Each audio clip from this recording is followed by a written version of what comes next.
is happening, everybody? I'm Larry Roberts. And I'm Sarah Lucy, and this is Branded, your comprehensive guide to creative branding. And on this amazing episode of the podcast, we have ourselves a guest, Daniel Den. We met at PodFest earlier this year, back in January of this year. And man, he blew me away with some of the ideas that he had. And although I didn't really get to dig into the conversation at the time, because, well, PodFest is full of a wild and crazy time. He did get my information and said he was going to send me a box. And I'm like, okay, cool, man. A box sounds great. Well, eventually the box showed up, I don't know, a week or 10 days after PodFest. And I was blown away. And you can see one there on Sarah's side of things. I've got mine here. It's ideas that influence. Your step-by-step guide for discovering big, bold, and sticky marketing ideas. And Daniel's holding up a copy of the book that is also included in this box. But man, the book, that's just the surface. It's really, it blew me away when I got it. So we're going to talk to Daniel today, find out more about how he came up with these ideas that influence, how he came up with the idea for this box, and just share some stories of some out-of-the-box marketing ideas. Now, Daniel, welcome to the show. Woo! Let's go. Thank you so much. Bringing the energy. Larry, you two are amazing. I'm so excited to be here and so glad that you two received the box. And yeah, it's been absolutely phenomenal, the feedback. And what I'm hoping that everybody that's listening today, I hope they walk away with at least 10 big ideas for brand activation. I think that's the key word today that I'm going to at least say a few times. I'm going to drop the word brand activation. Maybe we can start a counter. 1, 2, 3. Brand activation. That's right. Because a lot of times we sell products and services that kind of sit on people's shelves and that don't get talked about, and they get caught up in the clutter and everything that we do. My business partners and I, everything we do is all about breaking through that clutter. So, and that's another reason why you and I connected, Sarah and Larry's got his book, and it's all about the same thing. Like, how can we stand out from the crowd, Mr. Red Hat, right? Yeah, I have a red hat, but dude, you've got this box that, it made me feel a little simple, honestly, because I got this simple old red hat that does the job, don't get me wrong. But man, it's a great red hat. Yeah, it is an amazing hat. It's an amazing $6 unbranded flat build hat from Amazon, but it's so much more powerful than that $6 that I spent. But man, when I went through this box, there's just so much here. There's candy in the box. There's a variety of different sticky notepads in the box. There are multiple pens and markers in the box. There is a challenge coin for those of you with maybe a military background. There's a challenge coin in the box. There are, I don't know how many, I didn't count them, but there are a bunch of balls in the box. There's all these balls. Let me freeze that. Daniel put all his balls in the box. They are balls. There's a bunch of, look at all those balls. I've never Remember, this is not an explicit show. But we're really pushing that balls analogy. But and then there's all kinds of, there's dice. What the heck, man? What is all this stuff? And how did you combine all of this to make this very impactful idea generator? Oh, thank you so much, Sarah and Larry. And not unlike what you two do with everything that you do with all the brands you work with. And when you guys are trying to break through the noise, well, when you are successfully breaking through the noise at the events that you attend, one day, I was sitting in Mexico, true story, between a couple of amazing people. There was one of my favorite couples in the world. They were sitting next to me to the right, the Ladimirs. If you've ever met Ashley and Josh Ladimir, they were sitting to one side, and to my left, one of my great friends, Mark Stern. Mark Stern's talking about how he's been helping people with these boxes, and it increases consumption, and they're amazing and people love them and it helps close high ticket sales. And then Ashley and Josh, they're talking about their journal, the Kid War Plan, and how differentiated it is and how it sells like hotcakes and that people love it so much that they're having trouble keeping up with production. And then I'm sitting there and I'm like, oh my gosh, I was about to launch my book, Ideas That Influence, which is amazing. The content's so good. And people were like, yeah, the cover's really cool. And like, yeah, I would definitely pick that up. But at the same time, I was like, I'm the be different guy. Like, we teach the X Factor effect. Am I going to really launch my book like everybody else? And then it dawned on me, you know what? What if I launched the first 3+ shipping interactive book box experience? Because I was going to do a standard 3+ shipping book funnel. You've seen those, and it used to be a new thing. Like back in 2014, like a 3+ shipping book funnel was like, holy smokes, it's 3+ shipping. And then everybody and their dog has a 3+ shipping book now. So it's like, how do I stand out amongst all the other 3+ shipping books? And I said, what if I create an amazing box experience that goes along with the book? And then I was like pretty much done writing the book, but I was like, hey, what if I make just a few modifications? And in certain sections of the book, I direct people to the box and have them open up certain experience envelopes that give them access to simple tools and gifts that help them come up with even more ideas that influence. And the purpose of the book, Ideas That Influence, by the way, so everybody's on the same page, it's a book that's about marketing. It's all about coming up with big, bold, sticky, and wildly successful marketing ideas. So I said, what if the book in and of itself is a big, bold, and wildly successful and sticky marketing idea? And I could do that if I turned it into more of an experience than just a book. So that's kind of where we went from there. And then lots of money later, because it wasn't cheap. Doesn't look it. Lots of money later, something amazing was launched. So there we go. That's kind of the short story behind what we were thinking, at least. Yeah, I love that. And I love how it's very much a kind of not like it's not do as I say, but it's do as I do. So instead of like, hey, here's some ideas that you can do, and I'm giving it to you in a very basic, it's a book, everyone has one format, it's I'm actually taking my own advice. Yes. And yeah, I think that's so key because it just comes almost with like instant authority and instant credibility, because not only are you saying like, I know how to do this, you're like proving it right on the spot. And I thought it was really cool because it has like different envelopes that you open. It almost felt like a game of like Clue or like an escape room. And you get to this, okay, now open this envelope, and then you have to open this one. So that was really cool. But something you had mentioned that's really great is when you have these really big ideas that are very experiential, it leads to a lot of user-generated content. Yeah. So what has that been like? How has that impacted your brand when other people are getting your products and getting your book, and they're actually sharing it for you without having to pay for promotion, without having to ask? Like, they're just putting all this out there for you.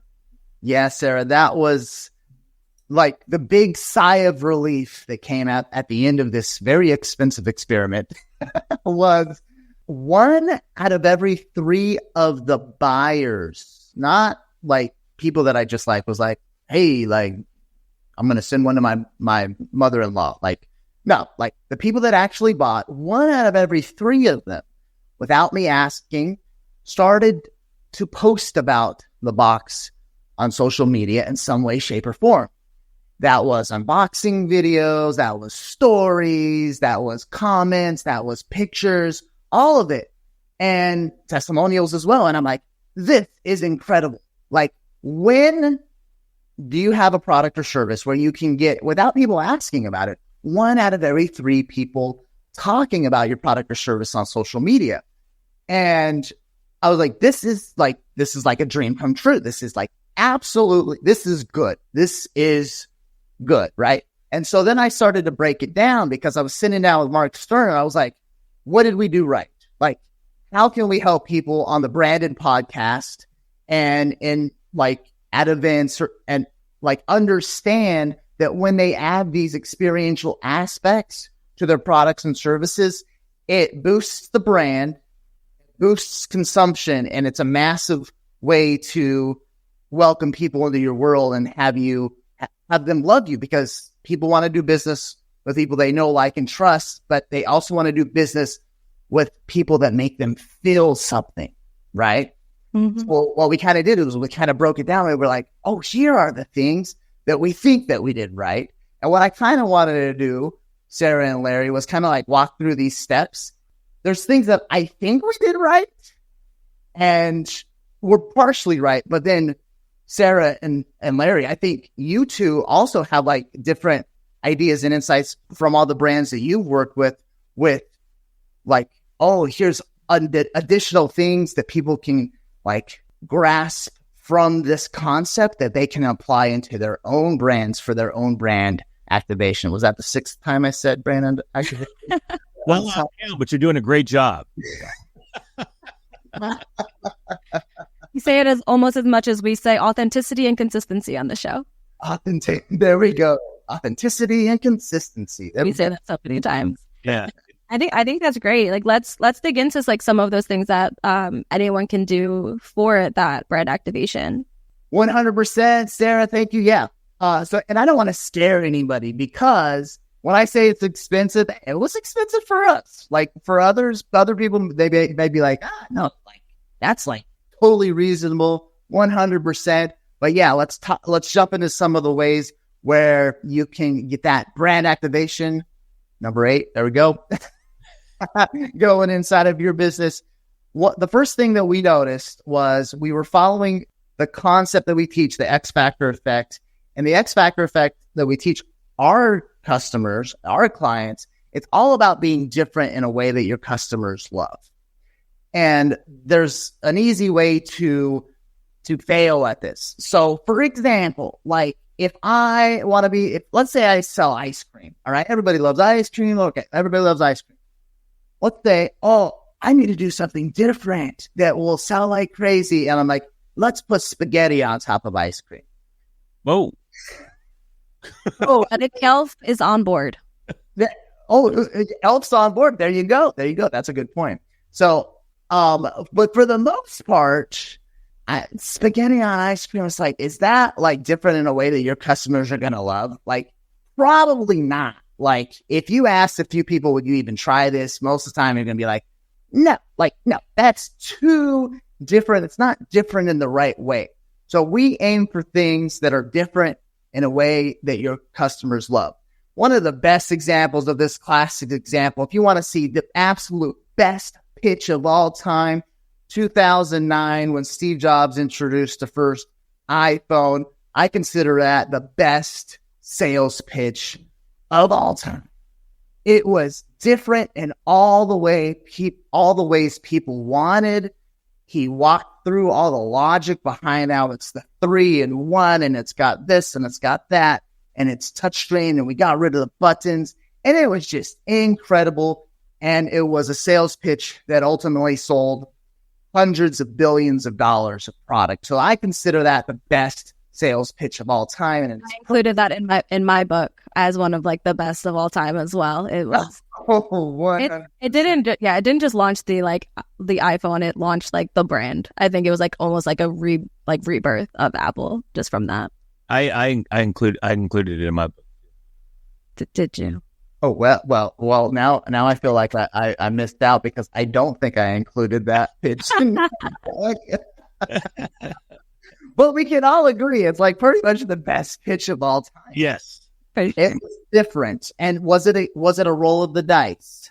Well, yes and no, because there was enough R&D done and talking to people and understanding what the market wanted and then launching something completely different. But they knew that their dream customers were going to love it when they launched it.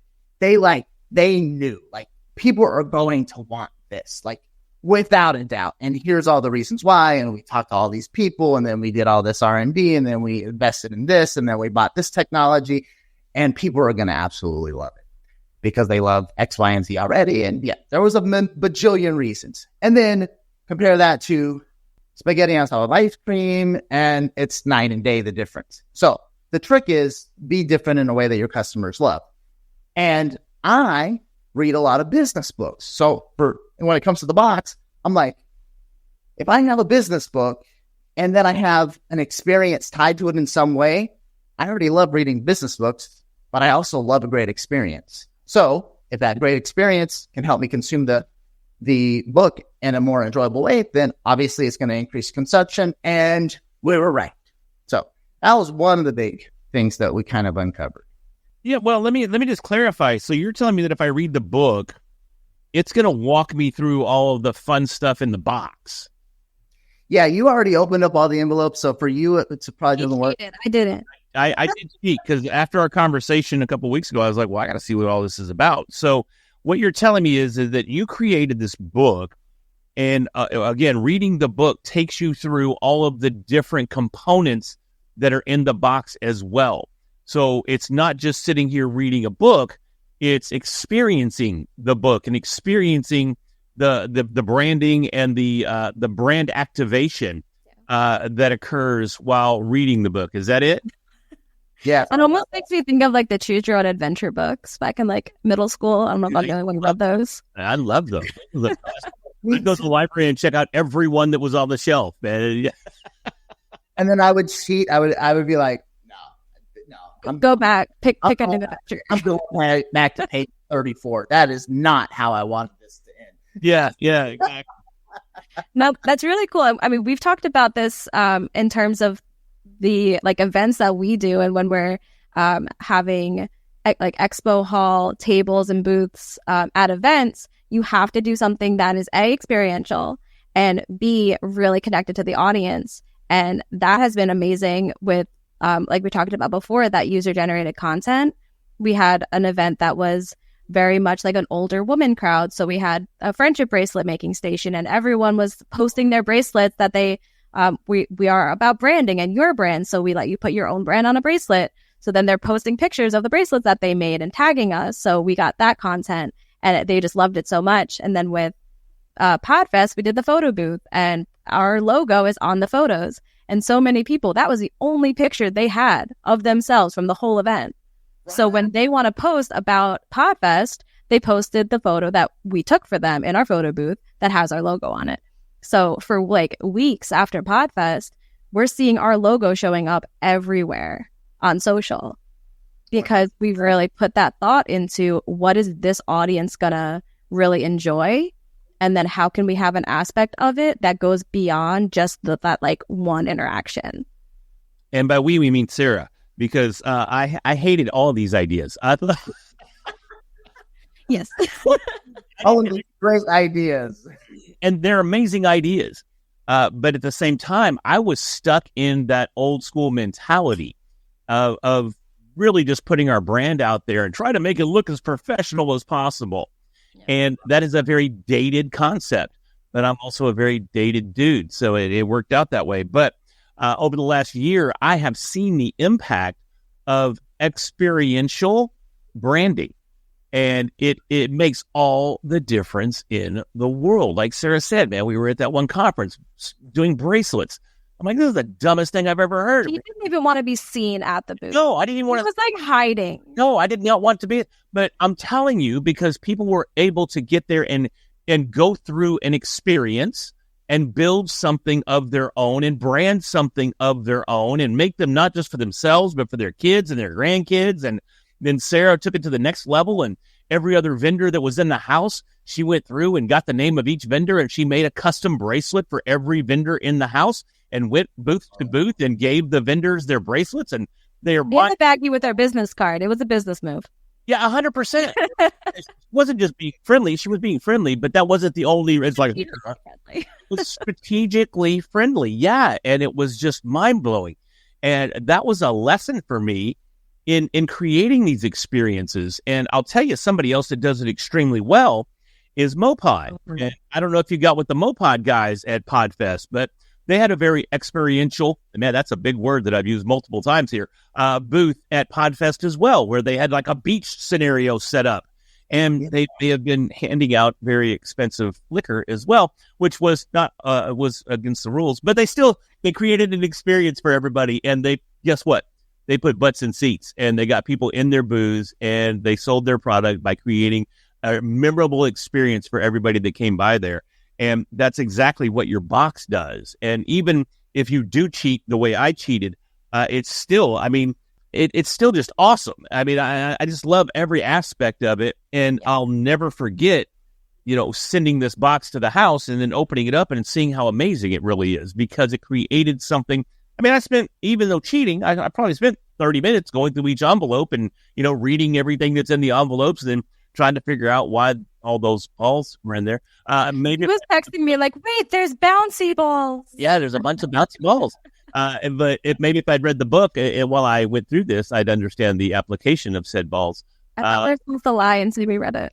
And, well, I'm just, sometimes I'm too honest. Sometimes I'm too honest. But I have a whole shelf of books.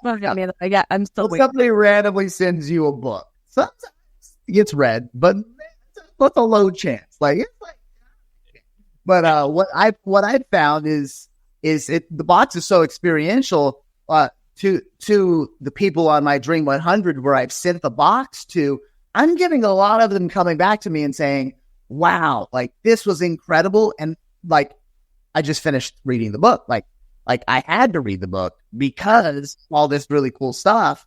And then I've had other people say, I haven't started reading the book yet, but it's sitting on my shelf, and the box and the mug that it comes with and the envelope, like it's taunting me. It's like, read me. Oh, I got to tell you too, the thing that got me the most, and I thought this was personalized. Is it the Batman? Yeah, it's the Batman folder. Okay. And I thought this was personalized because anybody that knows me knows I am a bat freak. My whole studio, out of purview of everyone, is Batman. I have a life-size Joker that's busting out of the wall in front of me, like three-dimensionally coming at me. I've got all the major Batman Lego sets, from the Batmobile from '89 to the Batwing and everything in between over here on my Lego station that's all Bat. So when I saw this Batman folder and I opened it up and saw the Rogue gallery that we have here, I was like, hey, this dude really put in a lot of work to make this custom for me.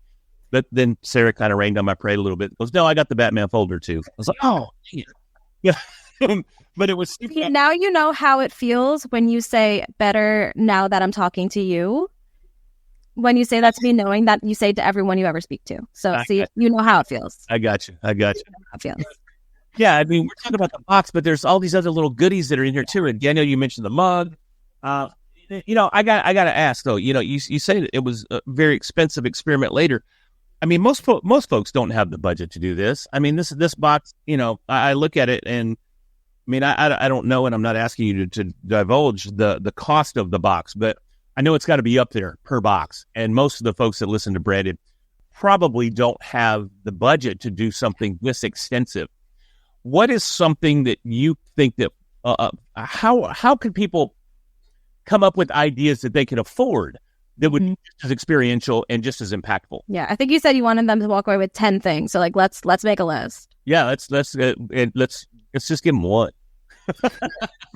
Hey, you said 10. That wasn't my number. Yeah, I mean, I'm happy with one. Well, people might already have 10 of their own ideas from this, but so with the whole concept, so your biggest bang for your buck is, and I'll run through these elements pretty fast. So sticky elements. So for example, the Batman folder, sticky. The light bulb inside of the box, sticky. So what you guys did at Podfest with the balloons, and so I was hanging out with Nin Din. Nin, if you're listening, shout out to you. Her and I were walking around, and we took our picture together. And Nin Din and I, we both posted our picture from Branded to social media, and it was because it was a really cool, sticky moment for the event for us.